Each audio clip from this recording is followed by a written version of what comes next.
Semua aparat tidak lagi berorientasi kepada negara, tidak lagi state oriented, tapi sudah government oriented kepada rezim.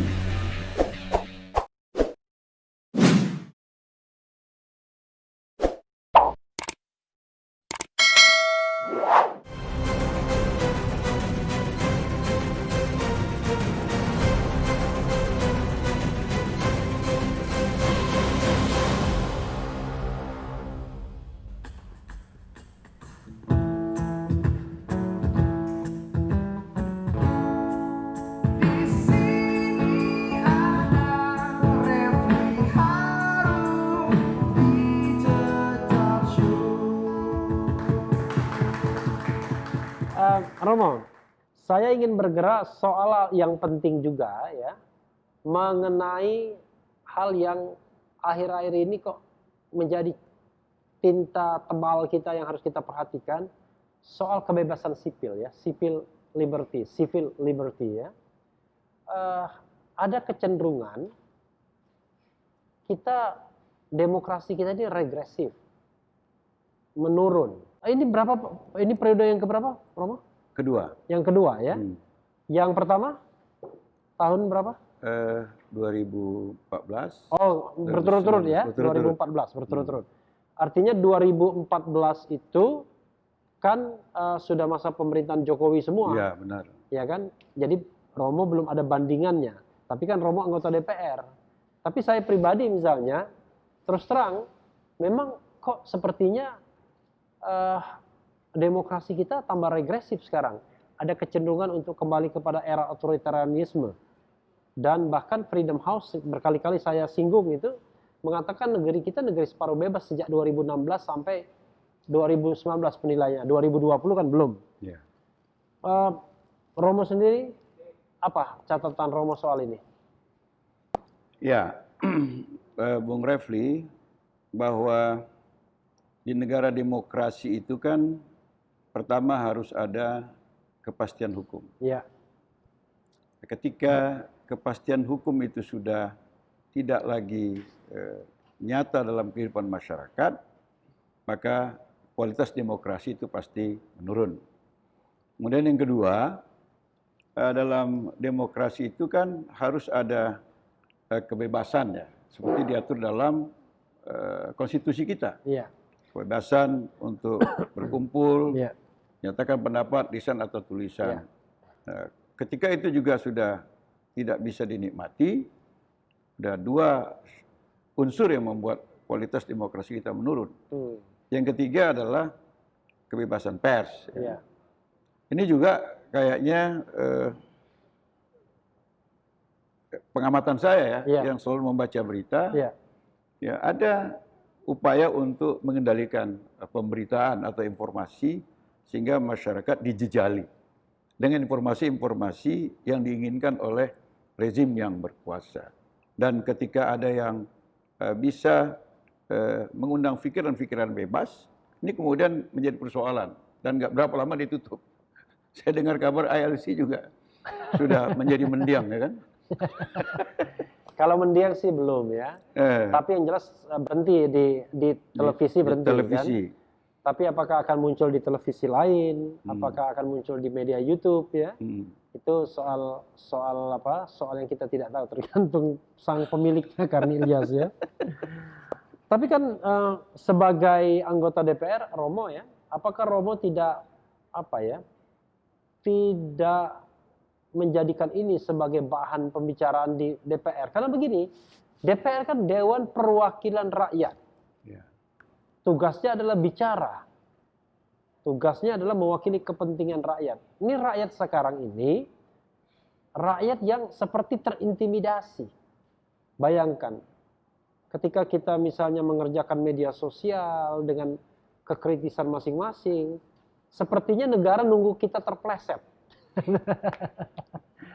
Nah, saya mau berlindung ini di depan anggota DPR.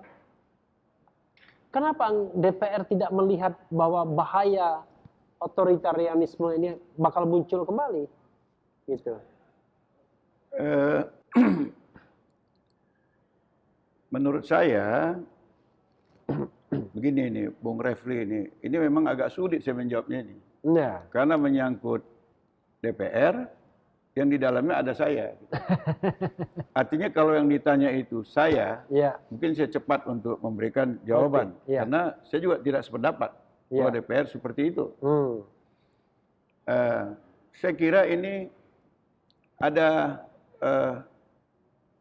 sebuah kekuatan, invisible hand, yang kemudian menguasai pertama kehidupan perpolitikan kita.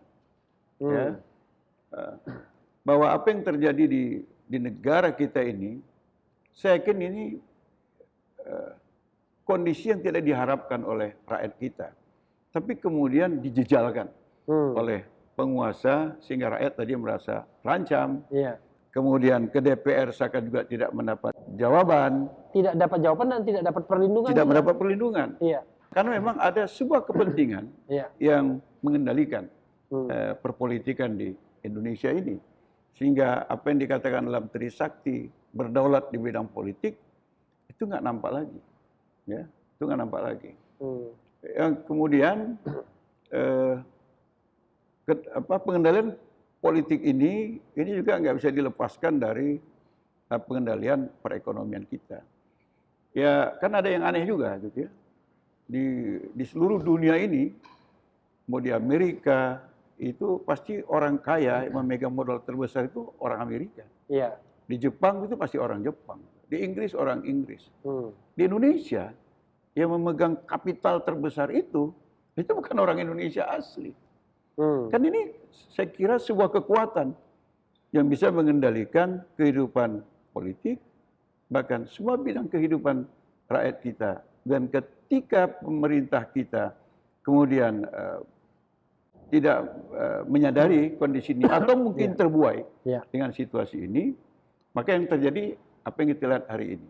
Semua aparat tidak lagi berorientasi kepada negara, tidak lagi state oriented, tapi sudah government oriented, kepada rezim.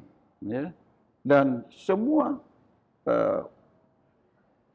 semua perangkat pemerintahan hari ini itu tidak lagi ditujukan untuk membela kehidupan bernegara, rakyat, kedaulatan wilayah, tapi sudah untuk memenuhi keinginan rezim itu sendiri. Dan ini saya kira yang sedang terjadi. Jadi lalu so what? Ya, ketika alat negara tidak lagi bekerja untuk kepentingan negara, tapi sudah kepentingan rezim, maka pasti alat negara ini bekerja hanya untuk kepentingan dan keuntungan rezim. Dan biasanya ketika itu terjadi, rakyat tidak akan mendapatkan apa-apa dari yang seharusnya diberikan oleh alat negara yang justru dibentuk untuk memberikan pelayanan kepada rakyat. Contoh, polisi. Polisi ini kan sesungguhnya tidak memiliki hak apapun, kecuali yang diberikan rakyat kepada mereka lewat peraturan perundang-undangan. Maka tupoksi polisi itu dalam undang-undang sudah sangat jelas. Buat ketertiban, memastikan hukum dengan cara melayani, mengayomi, dan melindungi masyarakat. Tapi ketika tidak lagi state oriented, untuk kepentingan negara sudah government oriented, maka yang terjadi polisi tidak lagi melaksanakan tugasnya untuk melindungi rakyat sebagai warga negara agar mendapatkan apa yang menjadi haknya, tapi sudah memuaskan keinginan rezim, meskipun itu pada saat yang sama dia menyakiti rakyat. Seperti itu contohnya. Iya, ini penilaian ya, penilaian Romo ya, terhadap fakta ya. Soalnya kita tahu Romo apa-apa kan memang harus yang paling menyedihkan itu begini. Kita sulit mengevaluasi sesuatu di Republik ini karena dengan pemberlakuan Undang-Undang ITE apapun bisa dibuat. Iya kan? Misalnya Romo yang mengkritik, saya sebagai pewawancara bisa kena. Kira-kira. Padahal kan ini adalah hak berdemokrasi ya. Bahwa kalau kita misalnya mengkritik institusi, Katakanlah apapun, saya mengkritik DPR misalnya, bukan berarti kemudian saya tiba-tiba melawan seluruh anggota DPR, kan begitu. Kalau kita mengkritik institusi yang lain misalnya, bukan berarti kemudian kita keseluruhan, tapi kita hanya melihat bahwa itu adalah sesuatu yang pantas di underline karena mereka dibiayai oleh uang rakyat, kan? Ya. Gitu. Jadi bukan sifatnya nothing personal lah, bukan individual. Ya. Nah, kalau sudah institusi, ya institusi tersebut kan institusi yang bukan punya nyawa. Artinya kan nggak mungkin DPR tersinggung, kan? Yang bisa tersinggung kan anggota DPR. Anggota DPR. Sementara kalau kita menggarisbawahi kinerja DPR secara keseluruhan, ya harusnya tidak boleh ada anggota DPR yang tersinggung, kan harusnya. Iya. Kan beda ya, Romo Syafi'i pribadi dengan Romo Syafi'i anggota DPR RI. Iya. Ketika yang dikritik itu adalah kinerja Romo Syafi'i sebagai anggota DPR RI, tidak boleh marah. Pertama, itu memang haknya publik. Iya. Karena saya berada pada jabatan publik yang dibiayai oleh publik. Maka publik berhak mengevaluasi, berhak mengkritisi. Aneh kalau kemudian saya marah gitu loh. Tidak hanya marah, tapi juga mengkriminalkan yang apalagi kemudian berlanjut pada tindakan kriminalisasi seperti yang banyak terjadi sekarang di masyarakat kita, sehingga seperti ada upaya yang sistematis agar suara rakyat itu tidak lagi menyampaikan apa yang seharusnya, tetapi harus mengikuti apa yang diberikan oleh rezim kepada mereka. Dan ini saya kira sangat membahayakan. Karena apa? Karena rakyat ini kan juga punya mata, punya telinga, punya sumber informasi yang kadang-kala itu sangat berguna bagi negara. Tapi pada saat yang sama memang ketika informasi itu disampaikan, seakan-akan itu mengkritisi. Lalu kalau kemudian rezim mengkriminalkan orang yang melakukan informasi yang dianggap sebagai kritik, saya kira ini semakin lama semakin membahayakan. Karena sepertinya pemerintah menutup mata dan telinga terhadap kemungkinan-kemungkinan yang dikhawatirkan oleh masyarakat bakal terjadi. Ya, ini paradigma yang menarik, Romo, ya, yang disampaikan Romo tadi, bahwa yang menarik paradigmanya begini, Romo tadi, yang Romo sampaikan itu menurut saya luar biasa. Kalau saya mengkritik Romo sebagai anggota DPR, Romo tidak boleh marah, apalagi mengkriminalkan. Karena itu hak saya sebagai publik untuk mengkritik pejabat-pejabat publik yang sudah dibiayai oleh negara. Berarti itu berlaku juga untuk semua jabatan publik, presiden, wakil presiden, kemudian juga ya seluruhlah para anggota DPR, kemudian juga aparat dan lain sebagainya. Begitu, Bang? Iya. Romo. Untuk sebuah tujuan yang sama, memberikan pelayanan kepada masyarakat sesuai dengan tupoksi yang kita miliki, saya kira kritik itu sangat kita butuhkan. Kenapa? Karena dalam dialektika hukum, bahwa perkembangan masyarakat plus dengan semua persoalan itu jauh lebih cepat ketimbang yang dapat kita tangkap bila kita hanya memakai kacamata hukum.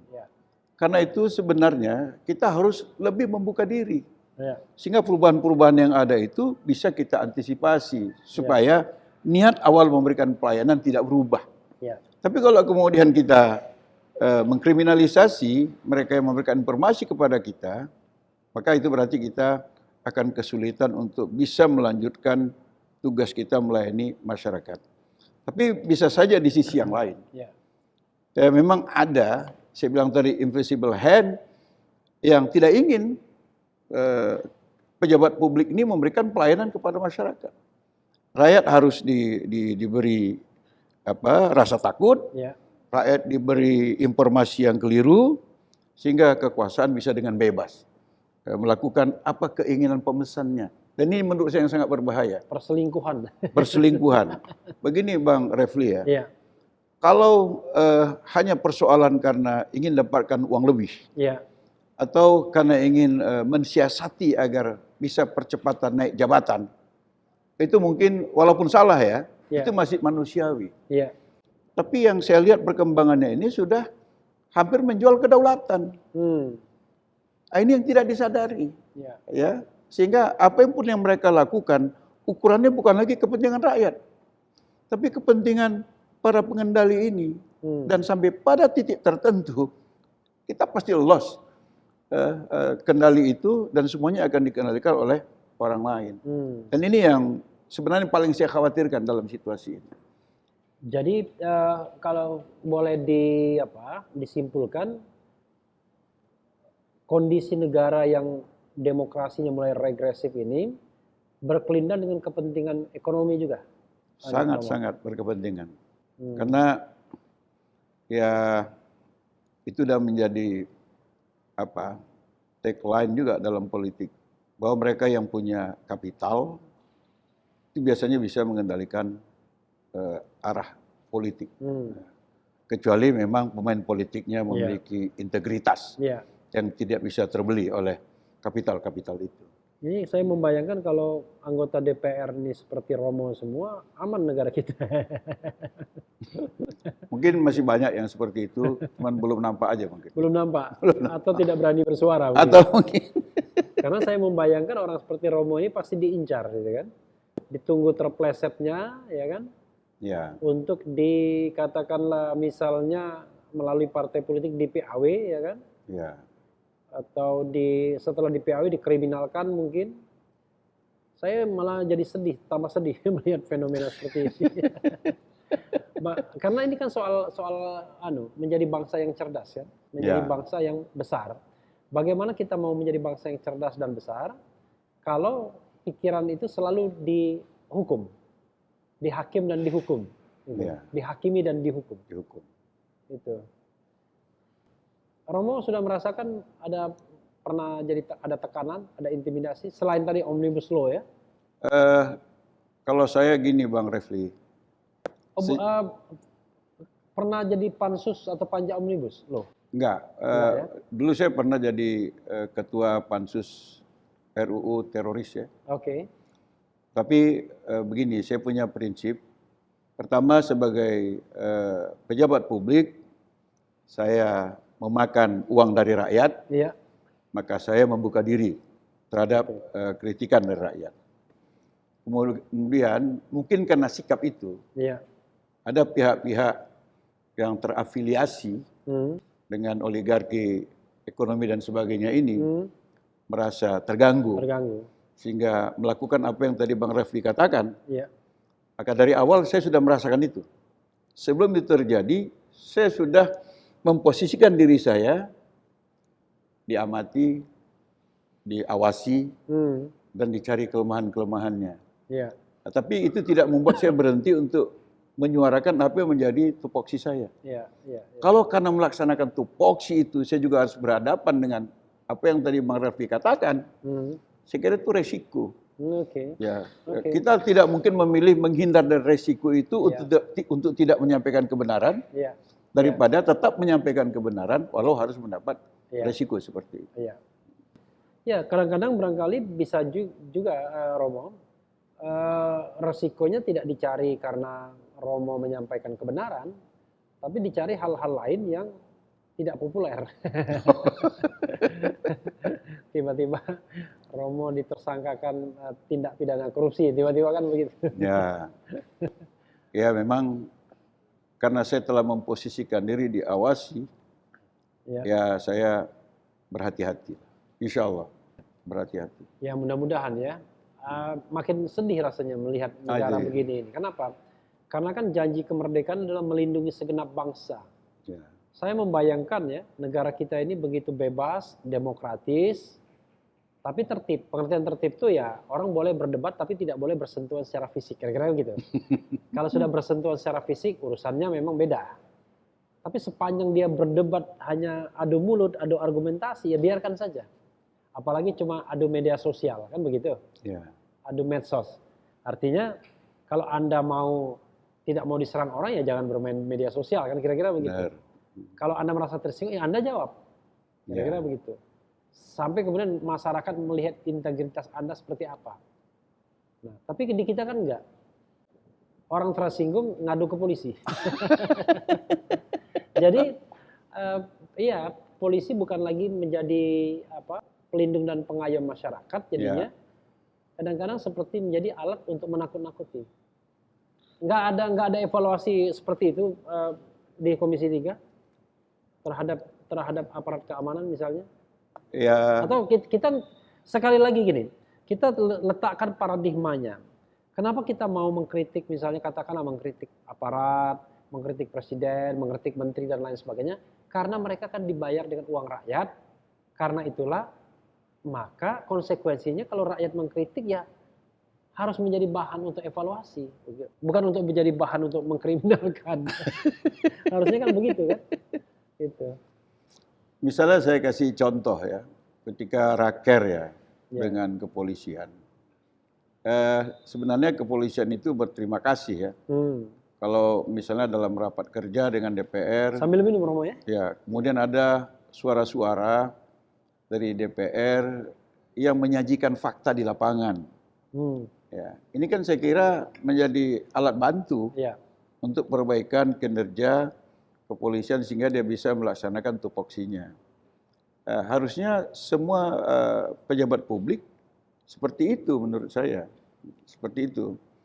Nah, saya kira sumpah jabatannya juga sama seperti itu. Ya. Tapi saya ingin mengunderline, memang ada sebuah kekuatan yang akan menggeser apa yang seharusnya dilakukan oleh pejabat publik kita aja ke arah yang kita belum tahu. Mungkin Bang Refli masih ingat doa saya waktu di paripurna ya, tahun 2016 yang lalu. Yeah.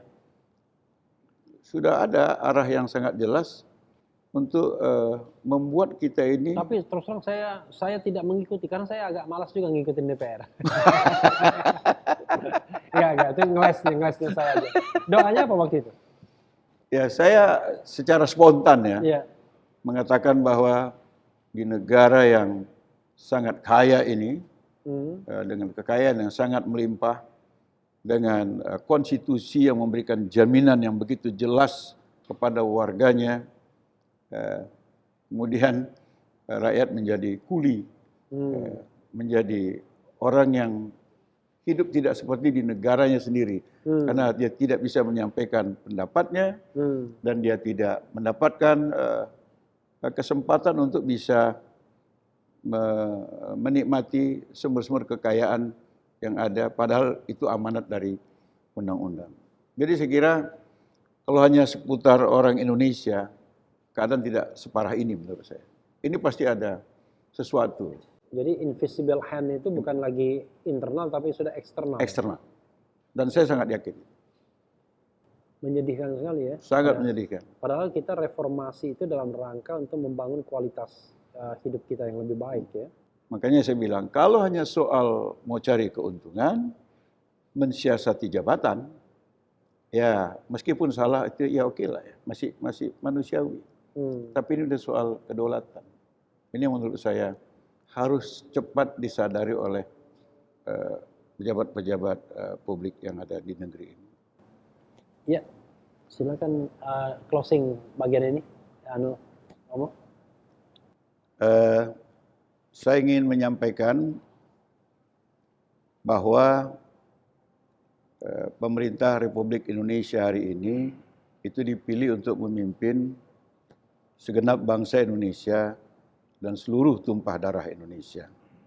Karena itu, pembelahan yang memang terjadi ketika ada kompetisi Pilpres sudah saatnya untuk diakhiri. Sehingga pemerintah bisa menegakkan keadilan kepada siapapun, supaya apa yang menjadi tugas pemerintah melindungi segenap bangsa dan seluruh tumpah darah itu bisa diwujudkan.